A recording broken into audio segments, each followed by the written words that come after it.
It's a cold December evening in 2024, and the air at JFK International Airport is thick with the hum of travelers, the scent of coffee, and the chill of winter. Snowflakes drift lazily outside the glass windows as people rush through the terminals, their breaths visible in the frosty air. Among them is Isabel Grayson, a 27-year-old woman with tired eyes and a heavy heart, stepping off a plane from Los Angeles. She adjusts her scarf, pulling her suitcase behind her, her mind still reeling from a breakup that's left her raw and restless. She's come back to New York to start over, but fate has other plans. As Isabel weaves through the crowd, her gaze lands on a familiar figure near the arrival gate. It's Tyler Vance, her ex-boyfriend of 3 years, standing there with a smug grin. Beside him is Chloe Bennett, her 25-year-old half-sister, her arms crossed and a smirk playing on her lips. Isabel freezes, her stomach twisting. Tyler, 29, with his sharp jawline and slicked-back hair, steps forward. He doesn't waste time. "Isabel, I'm with Chloe now. It's over between us. You were never enough." His words cut deep, but Chloe's next move stings even more. She pulls out her phone, her voice dripping with venom. "I've got screenshots, Isabel. Messages you sent Tyler. I'll post them online, twist them, and let everyone see what a mess you are. You'll be humiliated by morning." Isabel's chest tightens.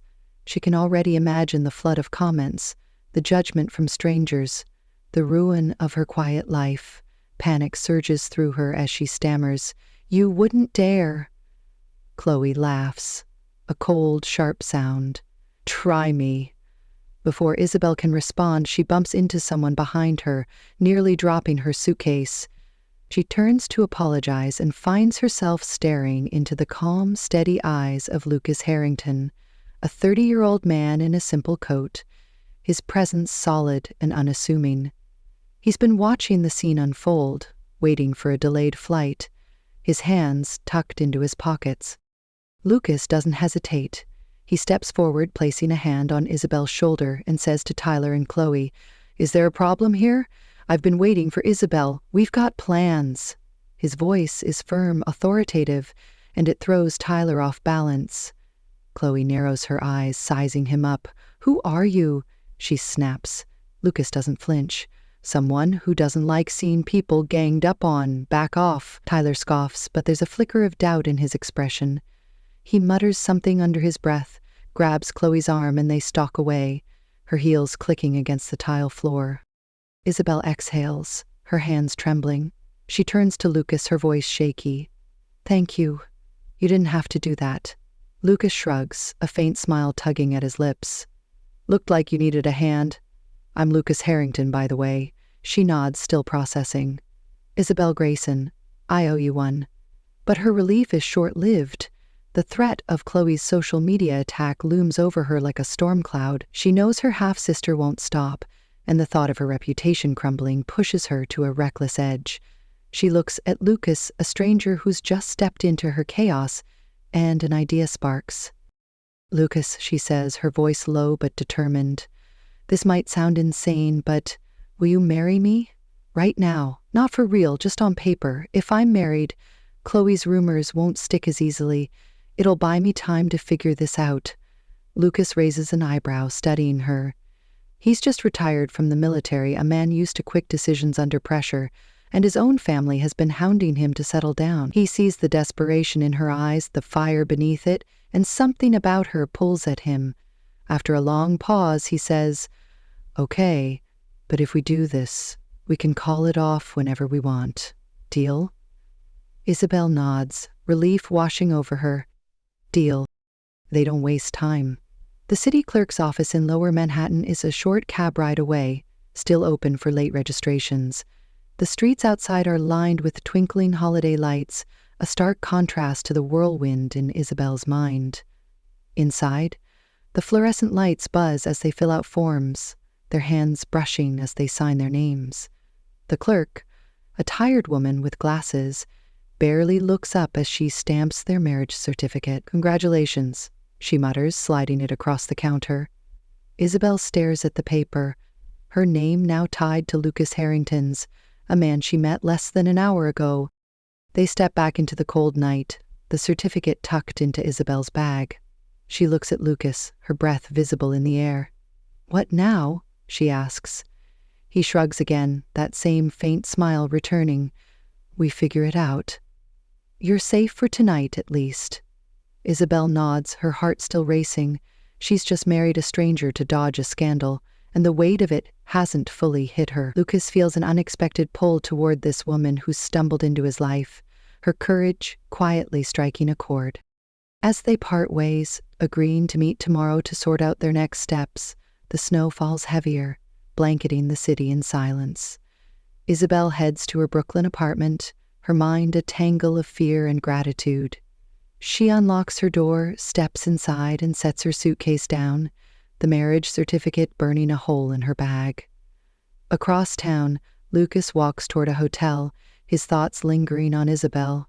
The city hums around them, oblivious to the fragile bond they've just forged. Tomorrow, they'll face the reality of their impulsive decision, but for now, the night holds them in its quiet embrace, a fleeting pause before the storm ahead. The snow continues to fall over New York as Isabel Grayson steps into her small Brooklyn apartment, the marriage certificate still tucked in her bag. The space is modest, a one-bedroom haven she's carved out for herself with a worn sofa, a tiny kitchen, and a window overlooking the street. She drops her suitcase by the door, her mind racing from the events at JFK. Lucas Harrington, a stranger-turned-husband, lingers in her thoughts. She replays his calm intervention, the way he faced down Tyler Vance and Chloe Bennett without hesitation. It's past midnight, but sleep feels impossible. She sits on the sofa, staring at the certificate, wondering what she's gotten herself into. Across town, Lucas Harrington checks into a hotel near Times Square, his military duffel bag slung over his shoulder. The room is simple, a stark contrast to the life he's hiding. He's the CEO of Harrington Industries, a sprawling empire of real estate and technology, but he's told Isabel none of this. To her, he's just a retired soldier, a man drifting after years of service. He sits on the edge of the bed, replaying their impulsive wedding, her fire, her vulnerability. It stirred something in him he can't quite name. Tomorrow, they'll meet again, and he wonders how long he can keep his secret. The next morning, Isabel texts Lucas, suggesting they meet at her place to figure out their arrangement. He arrives at noon, knocking on her door with a quiet confidence. She lets him in, offering a hesitant smile. "Thanks for coming," she says, gesturing to the sofa. "I thought we should talk about how this works." Lucas nods, taking a seat.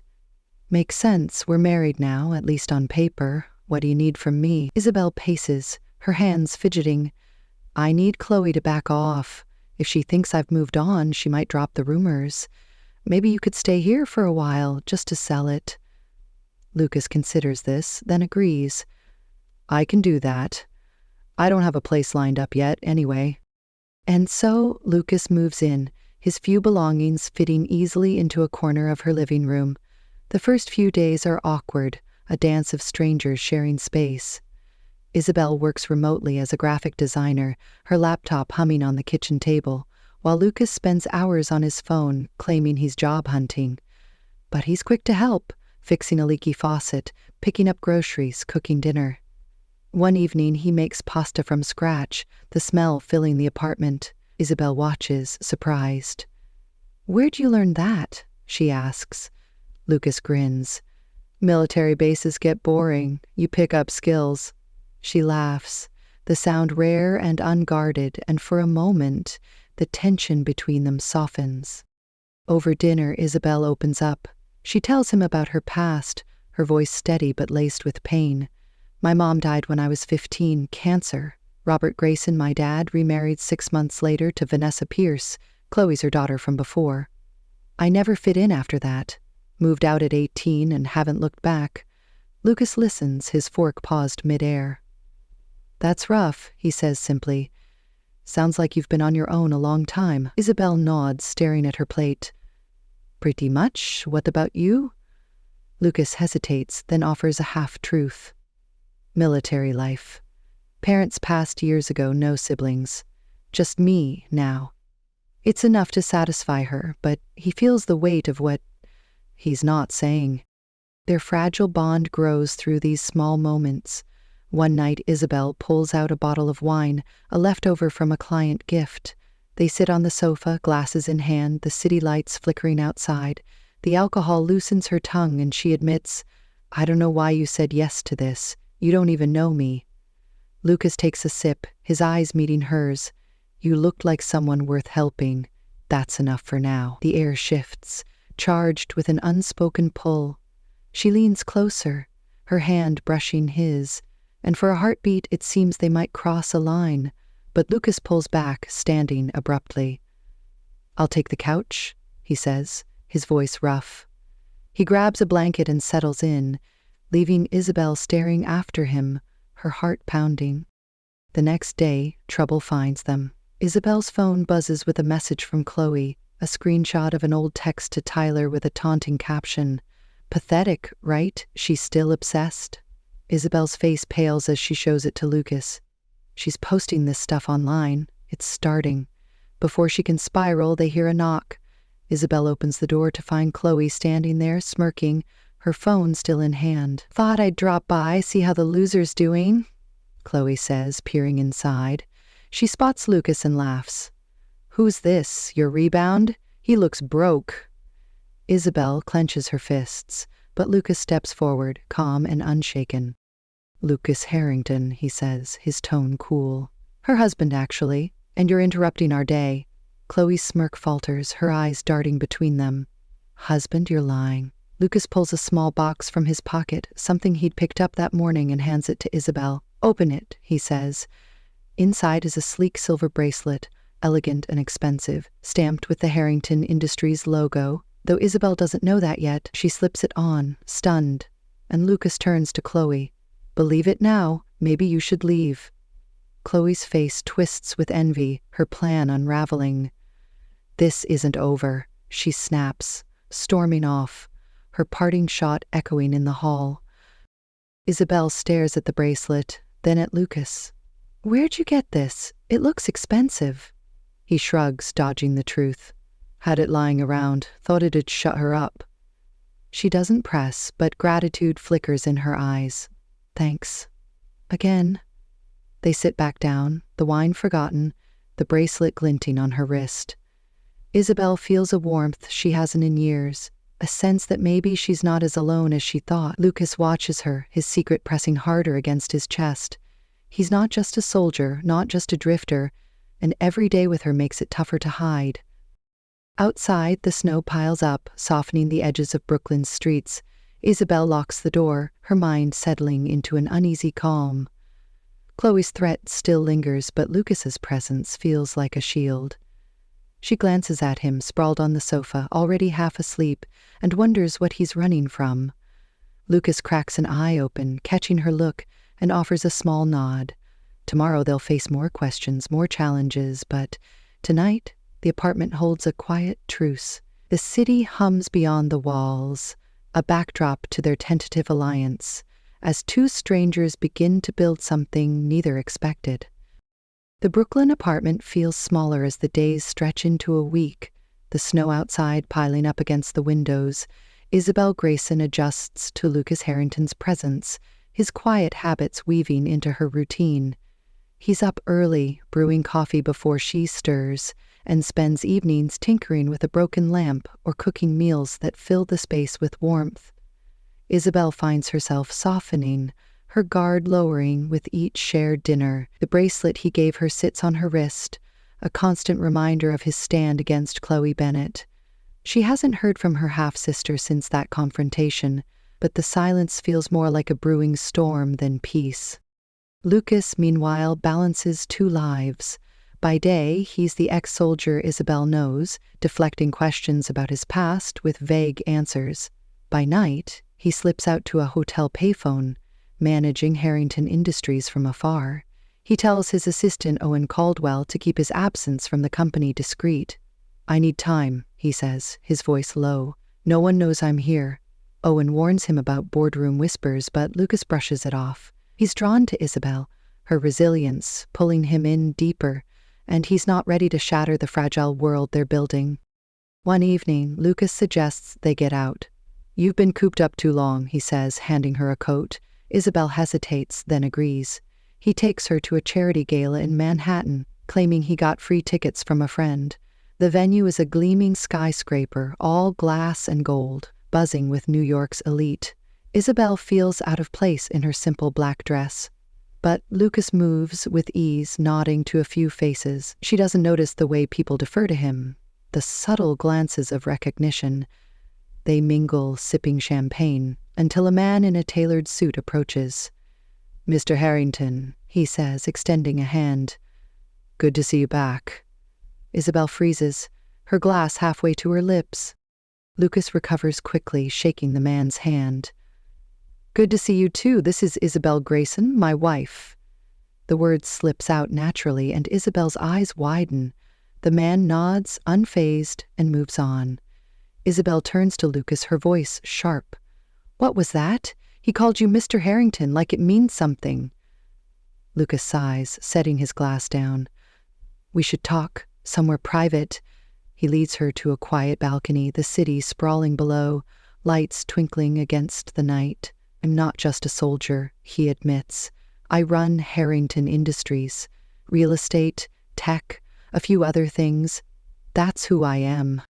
Isabel stares at him, processing. "You're a CEO? And you didn't tell me?" Her tone is a mix of disbelief and hurt. Lucas meets her gaze, steady. "I wanted someone to see me, not the money or the name. When we met, you didn't care about any of that. I liked it." Isabel steps back, her mind racing. "So this whole time you've been lying?" He shakes his head. "Not lying, just waiting. I was going to tell you." She looks away, the bracelet suddenly heavy on her wrist. "I need to think," she says, and walks back inside, leaving him on the balcony, the cold biting at his skin. The next day, trouble escalates. Isabel's phone rings, and it's Robert Grayson, her father. His voice is clipped, urgent. "We need to meet, now. The old house in Westchester." She hasn't spoken to him in years, but the edge in his tone pulls her in. She tells Lucas, who insists on coming. They drive an hour north, the snow-dusted suburbs unfolding around them. The Grayson family home looms ahead, a faded colonial with peeling paint, a relic of better days. Robert waits in the living room, his face lined with stress. Beside him is Vanessa Pierce, his wife, her eyes cold and calculating. "Isabel," Robert begins, "the company's dying. Grayson Designs, your mother's legacy. We're bankrupt unless we get an investor." Isabel frowns. "Why tell me now? You've ignored me for years." Vanessa cuts in, her voice sharp. "Because you owe us. Victor Marshall, a client, will save us. He's interested in you. Meet him, convince him, and we keep the business." Isabel recoils. "You want to sell me off? That's insane." Robert's jaw tightens. "It's practical. You're a Grayson. Act like it." Lucas, silent until now, steps forward. "She's not a bargaining chip. This stops here." Vanessa smirks. "And who are you? Her bodyguard?" Lucas's voice is steel. "Her husband. And I don't let people bully my wife." Robert laughs, bitter. "Husband, convenient timing. Doesn't change facts. We need this." Isabel's hands tremble, but she finds her voice. "You don't own me. Mom left me her share of the company and this house. I checked the will years ago. Where's it gone?" Robert's face darkens. "That's ours now. You walked away." Lucas pulls out his phone. "Not if I have anything to say about it. I've got lawyers who'll dig into this. You've got nothing unless it's legal." The room crackles with tension. Vanessa snaps. "You'll regret this." But Lucas doesn't budge, guiding Isabel out. In the car, she's quiet, her mind a storm. "You didn't have to do that," she says finally. Lucas keeps his eyes on the road. "Yeah, I did. They don't get to hurt you." Back in Brooklyn, Isabel digs through old files, finding her mother's will. It's true, she's entitled to half the company and the house, but Robert's hidden it. Lucas calls a contact, a top attorney named Sarah Klein. "File a suit," he says. "Everything they've taken, we're getting back." Days later, Chloe resurfaces online, posting a photo of Isabel from years ago, captioned, desperate and broke, some wife. Comments flood in, cruel and mocking. Isabel's stomach drops, but Lucas sits beside her unfazed. "Let me handle this," he says. He calls Owen Caldwell, instructing him to trace the post and counter it. Within hours, Harrington Industries issues a statement. Lucas Harrington proudly stands by his wife, Isabel Grayson. False claims will face legal action. The tide shifts, Chloe's post backfiring as supporters rally around Isabel. Tyler Vance, meanwhile, faces his own reckoning. Harrington Industries uncovers his falsified resume, a scandal from his college days. Owen delivers the news to Lucas over the phone. He's out, fired this morning. He's furious, threatening to sue. Lucas shrugs. Let him try. Isabel overhears, piecing it together. "You did that?" she asks. Lucas nods. "He hurt you. I don't let that slide." She studies him, the man she married on a whim, now fighting her battles. "Well?" she whispers. He meets her eyes, his voice soft. "Because I'm starting to care. More than I planned." The apartment grows quiet. The cities hum a distant pulse. Isabel sits with the will, the bracelet, the weight of Lucas's words. She's reclaiming her past, but his confession cracks something open. She doesn't say it, but she feels it too, a thread of trust weaving through the chaos. Lucas watches her, his secret out, his heart exposed. The lawsuit moves forward, Sarah Klein building a case against Robert and Vanessa. Chloe's online venom fades, Tyler's threats hollow. For now, they've won a fragile victory, but the storm isn't over. Isabel glances at Lucas, asleep on the sofa, and knows there's more to face. Together. The air in Isabel Grayson's Brooklyn apartment grows heavier as winter deepens, the snow outside now a thick blanket over the city. She sits at her kitchen table, the will from her mother spread out before her, Lucas Harrington's confession still echoing in her mind. He's more than a soldier, more than a stranger, and his quiet vow to protect her has shifted something deep within.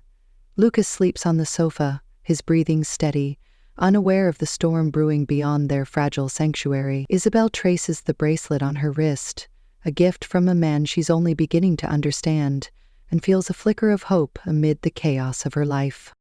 Across town, in a sleek Manhattan penthouse, Samantha Dutton paces, her heels clicking against polished wood. She's 28, sharp-edged and ambitious, Lucas's ex-girlfriend with a grudge as cold as the December night. Beside her stands Miles Thornton, 32, Lucas's cousin and a Harrington Industries executive with his own hunger for power. They've watched Lucas's rise, his marriage to Isabel, and they're not content to sit idle. "He's distracted," Samantha says, her voice low. "This wife of his, she's a weakness. We can use her." Miles nods, his eyes glinting. The Silver Lake project, it's his crown jewel. If he loses it, the board will turn. "I'll take his place." Their plan takes shape quickly. Samantha digs into Isabel's past, finding old photos and half-truths. She crafts a narrative, vicious and viral, and posts it online. Isabel Grayson, gold digger, trapped Harrington heir in sham marriage. The post spreads like wildfire, comments piling up, tearing into Isabel's character. Miles amplifies it, leaking rumors to business blogs, questioning Lucas' judgment. At the same time, Samantha calls Isabel from a burner phone, her voice disguised. "Leave him, or we ruin you both." Silver Lake's on the line. Isabel's hands shake as she listens, the threat sinking in. She's 3 weeks pregnant, a secret she's only just confirmed, and the weight of it makes her dizzy. Lucas wakes to Isabel's pale face, her phone still clutched in her hand. "What's wrong?" he asks, sitting up. She shows him the post, the call log, her voice trembling. "They're after you, because of me." He reads the screen, his jaw tightening. "This is Samantha Dutton, I know her tricks. And Miles, he's been gunning for my spot since we were kids." Isabel frowns. "Your ex? Your cousin?" "Why me?" Lucas stands, pacing. "They think you're my Achilles heel. They're wrong. We fight this together." He calls Owen Caldwell, his assistant, barking orders. "Trace the post. Shut it down and get security on Isabel, now. But the storm doesn't wait. That afternoon, Robert Grayson calls again, his tone desperate. Isabel, come to Westchester, alone. It's about Eleanor.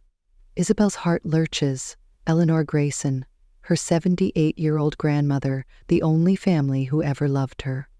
Lucas insists on driving her, but she shakes her head. If it's her, I need to go. Stay here, keep the company safe. He relents, reluctant, pressing a kiss to her forehead. Call me if anything feels off. She nods, grabbing her coat, the drive north a blur of snow and dread. At the old house, Robert waits, his face haggard. Vanessa Pierce lingers nearby, her eyes sharp. Eleanor's sick, Robert says, heart trouble. She's asking for you, but there's a catch. Sign over your shares, the house, everything your mother left. It's the only way we save the company. Isabel's blood runs cold. You're lying. She'd never want this. She pushes past him, climbing the stairs to Eleanor's room. Her grandmother sits in a chair, frail but alert, her white hair framing a weary smile. Isabel, she whispers, I knew you'd come. Robert follows, his voice rising. Sign it or we lose everything. Eleanor agrees. Isabel turns to her grandmother, searching her eyes. Eleanor shakes her head, weak but firm. No, I don't. He's been hounding me for weeks. My heart can't take it. Isabel kneels beside her, fury building. You've been stressing her out for money? She's dying because of you. Robert grabs her arm, desperate. It's business, Isabel. Grow up. She wrenches free, dialing Lucas. Get here, now. It's Eleanor. Lucas speeds north, but danger closes in elsewhere. Tyler Vance and his mother, Diane Vance, 54 and ruthless, have their own score to settle. Tyler's firing from Harrington Industries has left him humiliated, and Diane fuels his rage.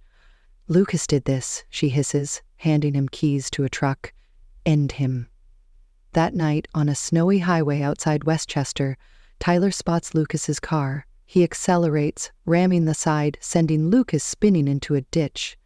The truck vanishes into the dark, leaving Lucas slumped over the wheel, blood trickling down his face. Isabel waits at the house, her phone buzzing with no answer from Lucas. Eleanor grips her hand, her breathing shallow. You're strong, child, stronger than them. Before Isabel can respond, Eleanor's eyes flutter shut, her grip slackening. Isabel chokes back a sob, calling an ambulance. But it's too late. Eleanor's gone. Her heart finally giving out under Robert's relentless pressure. The paramedics arrive, confirming the loss, and Isabel collapses against the wall, grief swallowing her whole. Hours later, Owen Caldwell calls, his voice tight. Lucas crashed. He's in the hospital, coma. We think it was deliberate. Isabel's world tilts. She drives to the city, tears blurring the road, arriving at the hospital to find Lucas in a sterile room, tubes snaking from his arms. She sinks into a chair beside him, her hand on his, whispering, Don't leave me too. She's pregnant, alone, and surrounded by enemies, but something, steel-hard, rises in her chest. She won't break. The next morning, Miles Thornton strides into Harrington Industries, a predator sensing blood. With Lucas down, he calls an emergency board meeting, claiming leadership. He's unfit, Miles tells the suits around the table. His wife's a liability. I steer us through Silver Lake. Isabel hears of it through Owen, who's loyal to Lucas. She wipes her tears, pulls on a coat, and marches to the Manhattan headquarters, her mother's will in hand. She's still half owner of Grayson Designs, a leverage point. Bursting into the meeting, Isabel faces Miles, her voice cutting through the room. You don't get to take this. Lucas built it, and I'm here for him. Miles sneers. You? A nobody? She slams the will down. I've got assets and I'm his wife. Try me. The board hesitates, impressed by her fire. Owen backs her, presenting Lucas's directives, naming her proxy. Miles fumes, but the tide shifts. Isabel takes charge, her pregnancy a secret strength, vowing to hold the line until Lucas wakes. Online, Samantha's smear campaign rages, but Isabel counters with a press release, drafted with Owen's help. Harrington Industries stands united. Lies won't break us. Public opinion wavers, some siding with her grit, Chloe piles on, posting more venom, but it's drowned by supporters rallying around Isabel. Tyler, emboldened, calls her, his voice slurred with rage. "You'll pay for ruining me." She hangs up, blocking him, her focus on Lucas and the company. At the hospital, Isabel sits by Lucas's bedside, exhaustion carving lines into her face. She whispers to him, "I lost Eleanor. I can't lose you. We've got a baby coming, Lucas. Fight." A nurse checks his vitals, offering no promises. Outside, Robert and Vanessa plot, furious at losing Eleanor's leverage. Samantha and Miles regroup, their scheme faltering but not dead. Diane smirks in a dark corner, Tyler at her side planning their next move. In the apartment, Isabel's laptop glows with work, Grayson Designs papers scattered around. She's fighting on all fronts, her grandmother's memory a quiet fuel. The city pulses beyond the window, indifferent to her war. Lucas lies still, his fate uncertain, but Isabel clings to hope. The hospital room in Manhattan hums with the steady beep of machines, a quiet rhythm beneath the storm that's consumed Isabel Grayson's life. She sits beside Lucas Harrington's bed, her hand resting on his, her eyes red from sleepless nights. It's been 3 days since the crash, 3 days since Eleanor Grayson's death, and the weight of loss presses hard against her chest. She's pregnant, a secret she clings to like a lifeline, whispering to Lucas in the dim light, "You've got to wake up, we've got a family to build." The nurse checks his chart, her face neutral, offering no promises. Isabel holds her breath, waiting for a miracle. Across the city, at Harrington Industries, Miles Thornton seethes, his bid for control slipping through his fingers. Isabel's stand at the board meeting has rallied enough support to stall his takeover. But he's not done. He meets Samantha Dutton in a shadowed cafe, her nails tapping the table. "She's tougher than we thought," Samantha says, her voice bitter. "But Lucas won't wake up soon. We push harder, break." "How the magic wave knot." Underneath, Samantha says with an appreciating breath. Miles nods, plotting their next move. Meanwhile, Tyler Vance and Diane Vance lurk in a rundown motel, nursing their own revenge. "She's why I'm nothing," Tyler mutters, clutching a beer. Diane smirks. "Then we finish what we started." But the tide begins to turn. Owen Caldwell, Lucas's loyal assistant, digs into the crash, working with a private investigator. They find tire marks, paint traces, and a witness who saw a truck flee the scene. "It's deliberate," Owen tells Isabel over the phone, his voice urgent. "We're closing in." She nods, steeling herself, and calls Sarah Klein, the attorney fighting for her mother's estate. "Robert Grayson's behind Eleanor's death," Isabel says. "Stress, pressure, it killed her, prove it." Sarah agrees, filing charges, her team unearthing medical records showing Eleanor's decline under Robert's demands. In the hospital, a flicker of hope emerges. Lucas's fingers twitch. A small movement Isabel catches from the corner of her eye. She gasps, gripping his hand tighter. "Lucas? Can you hear me?" His eyes flutter open, dazed but alive, and relief floods her. "Isabel," he croaks, his voice weak. She laughs through tears, pressing her forehead to his. "You're back, thank God." The doctor rushes in, confirming his stable, though recovery will take time. Lucas squeezes her hand, piecing together the chaos. "What's happened?" She tells him everything. Eleanor's death, the company, the threats. His jaw tightens. "They don't win. We end this." With Lucas awake, the fight accelerates. He calls Owen from the hospital bed, voice hoarse but firm. "Get me everything on Miles and Samantha, and find that truck." Owen delivers within hours, evidence piling up. Samantha's burner phone ties her to the smear campaign, traced by cybersecurity experts.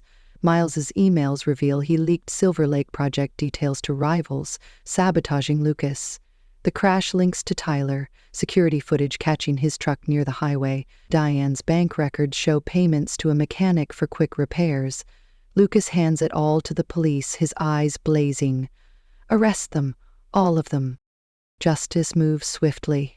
Samantha Dutton is picked up at her penthouse, her protest shrill as handcuffs snap on. "This is a mistake," she yells, but the evidence silences her.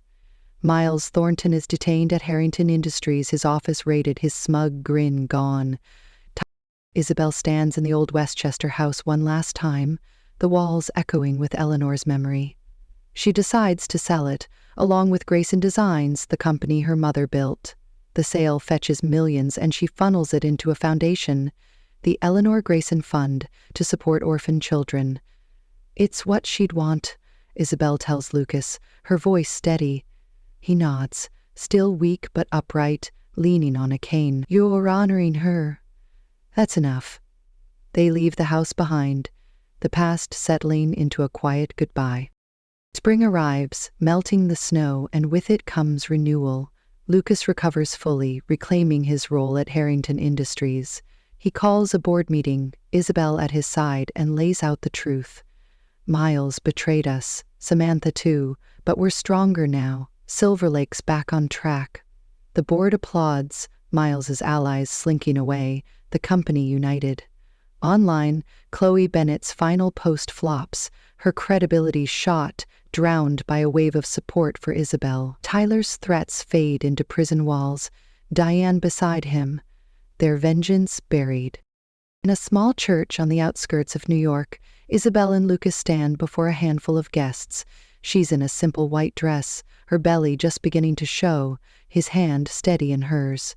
They renew their vows, this time for real, the paper marriage transformed by love forged in fire. Owen Caldwell grins from the pews, Sarah Klein beside him, witnesses to their journey. The priest smiles. "You may kiss." Lucas pulls Isabel close, their kiss a promise, the crowd clapping softly. They move into a Manhattan townhouse, a fresh start overlooking the Hudson River. Isabel decorates a nursery, painting walls a soft yellow, Lucas assembling a crib with careful hands. One evening they stand on the balcony, the city skyline glowing against the dusk. Isabel rests her head on his shoulder, her voice quiet. "I lost so much.